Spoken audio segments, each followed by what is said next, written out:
Lastly, Stephen A. Last name I of course want to throw your way is Gervonta Davis. I know you believe in his skills. Yes, I do. Yes, I do. What do you think of his fight with Roach? Oh, sorry. Go ahead. I think Roach is too small. Contrary to popular belief, Lamont Roach is actually bigger than Tank Davis. So not only is he not too small, he's a larger man than Tank. Tank is a fighter fighting at lightweight who could easily make 130. Lamont is a guy that drains himself to make 130 and could easily fight at 135. That's why Lamont says after he beats Tank, he said the guys he want to fight is Loma, Shakur, etc. You know what I mean? All those guys are what? Lightweights. And I think Lamont will be very comfortable at that weight class. I think Roach is too small. And that's my issue. I'm not questioning the skill set or anything like that. But it was similar to Frank Martin. You know what I mean? Yes, Frank Martin. Another man that is naturally larger, more muscular than Tank Davis, and probably physically stronger than Tank. And we see what happened. This guy comes in there and you got 18 fights. And I remember watching that pre-fight press conference when he was annoying Gervonta Davis so much and he cussed by accident. Excuse me. He cussed by accident. He was like, ooh, making this up. He hurt me in sparring. And he was like, ooh, shit, ooh. And I remember I was there. And I said, Tank Davis, he's annoyed. He's going to kill this boy. And what happened? Stephen A's analysis for boxing is always very, very simplistic because Stephen A doesn't know anything about boxing. Frank Martin was scared to death in the press conference. Frank Martin didn't go at Tank. Lamont Roach hasn't really been going at Tank in the press conferences. So I think there's going to take somebody like a Shakur Stevenson, if they ever fight, to really get in the press conference and say real trash talk and really pressure Tank. The last person to go at Tank with no fear and completely disrespect him was Ryan Garcia. But then again, we saw what happened. Ryan still got knocked out or, TKO. And I knew Gervonta was going to come for him, and sure enough, that's what he did. Walked right towards him from round one on. In their style of fighting, Tank was only up by one round before he finally got the knockout. So ultimately, I don't think that walk him down, pressurized, low volume, out-punch, output, that style is not going to work against the highest level fighters at lightweight. I don't think Tank beats Lomachenko or Shakur Stevenson with the style that he used against Frank Martin. And remember, out of all the lightweights, Frank Martin has the least amount of experience. He was still able to make it 8 rounds. So all those other guys, they're not getting knocked out by Tank, if you ask me. All those fights will go 12 rounds. Loma, Shakur, maybe even Keyshawn Davis. But, I remember what he said, and it really, really struck me. Gervonta's a smart dude, bro, and he said you really, really should have waited. You don't have enough experience. You really, really should have waited and took your time before you came to me. And that's actually, that was one of the more silly things that Tank Davis said. Frank Martin was 30 years old. What the hell is he waiting on? 30 years old, never had a championship belt, hasn't made no money, didn't have a great amateur career because he started late and he wasn't that dominant in the amateurs. And pretty much the only reason he got the Tank fight is because he's a good athlete and he knows somebody that knows somebody. He was signed under Errol Spence. So what the hell was he going to be waiting on? Waiting on the world to change? No. He took the fight with Tank. He lost the fight because he gave up his body, he got tired, and he got knocked out. Gervonta Davis told him. And he was right. He was absolutely positively right. And so now here we are, him fighting this cat Roach. And I'm like, isn't this dude like junior lightweight? Super featherweight, moving up to lightweight. Yeah. No, there's no, that bothers me. So let me get this straight. Tank Davis fighting Frank Martin, who had 18 fights, and Rolly Romero, who had 15 fights. And neither guy had a deep amateur pedigree. Both guys started boxing late. That bothers you. Well, that didn't bother you. But now, Tank is about to fight a guy that's been boxing just as long as him. A man that actually is a world champion, a current world champion. And a man that's naturally larger than him. That bothers you. Beep, beep, beep. Casual alert. The reason why that bothers me is because Gervonta is too great and too skilled to be fighting dudes smaller than him. Gervonta is too great and too skilled to be fighting guys smaller than him. You're Gervonta Tank Davis, for crying out loud. You could knock out a heavyweight under the right circumstances. I've seen him do it. Tank Davis shouldn't be fighting anybody his size or even 10 pounds within his size.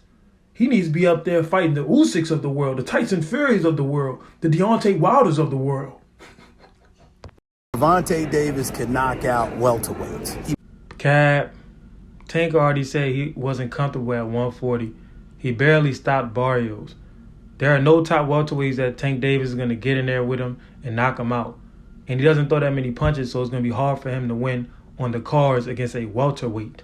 So once again, Stephen A. Smith drinking the Kool-Aid just because he sees somebody with some power. If Gervonta Davis can knock out a welterweight, then Stephen A., you can get a full head of dreads right now with your natural hairline. You can get cornrows right now with that little bit of hair that you got left. If Tank can knock out welterweights. He probably could knock out a couple of middleweights, okay? Tank Davis retiring would be the best thing for him. Because right now, people are looking at him how they looked at Mike Tyson in the 80s. Like he's invincible. This man said Tank Davis could knock out a couple middleweights. Yo, Stephen A. doesn't know shit about the sport of boxing. He has no respect for the sport of boxing and the weight classes in boxing. Tank is 5'5", bro, but like a 67-inch reach. Tank could be fighting at 130. If you throw him in there with a middleweight, it's not a motherfucking thing he could do with a full-fledged middleweight. But if Tank retires right now, while the whole world is on their knees, slapping and sucking and spitting it out, bruh, that's the best thing because he's going to be remembered as a man who could beat middleweights without ever having to fight a middleweight. Hell, the man hasn't even fought a welterweight, but this is how they view him right now. So he can retire with no losses, and everybody's going to act like he's on par with Floyd Mayweather and them. Why are you fighting somebody smaller? The only time I approve, this is just my personal preference, the only time I approve of great champions fighting smaller guys. The only time I approve of great champions fighting smaller guys is when the NBA season is over. We're in the off season. That's when I approve because that's when I need something else to talk about. I really don't watch this boxing. I don't know if you could tell or not. Is when you're not known for your power. You're basically using your superior skill set and showing against a smaller, quicker guy that skills don't dissipate. This take really makes no sense. Everybody who knows boxing understands that a good big man most likely is going to beat a good little man. Whether they have power or not, it doesn't make a difference. The size is an advantage either way. Also, good little men have always jumped up. Roberto Duran, Terrence Crawford, Floyd Mayweather, you know what I mean? Hank Armstrong back in the day. That's just a part of boxing. Boxing allure. At the end of the day, people love to see the David versus Goliath dynamic play out in real time. But if you're the bigger guy, Tank is not the bigger guy, but go ahead. And you're clearly the power guy. Tank Davis is the power guy. That's a good catch, Stephen A. Everybody and their mama, everybody and their grandmother picked up on that as well. Once again, Stephen A's boxing takes are usually simplistic. That just leaves somebody at a distinct disadvantage, and I think that's unfair. Anybody that follows the sport of boxing, they know that fair doesn't exist in boxing. Boxing is about who makes the most money, who's the A side, who paid off the judges. So Stephen A talking about what he thinks is fair is unfair is pretty much irrelevant to the entire sport.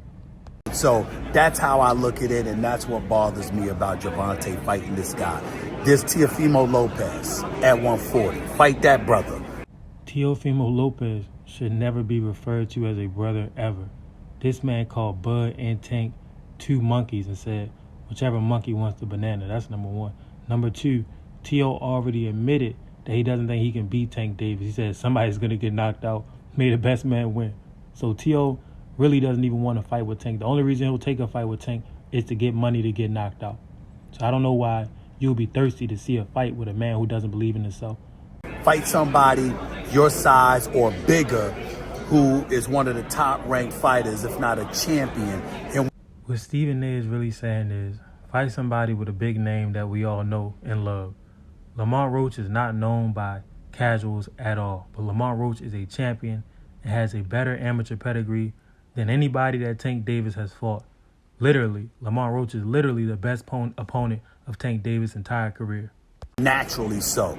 You don't need to be fighting somebody smaller than you, because no matter how skilled this kid is, I get it. I totally understand it. All anybody's expecting him is for him to show his boxing skills, that you can avoid the power of Gervonta Davis, as opposed to somebody that could take his power, because chances are you're not going to be able to. Well, that's a pretty decent point, but for the most part, Stephen A don't know what the hell he's talking about. But that's his take on it. Y'all heard my take on it, and y'all let me know what y'all think.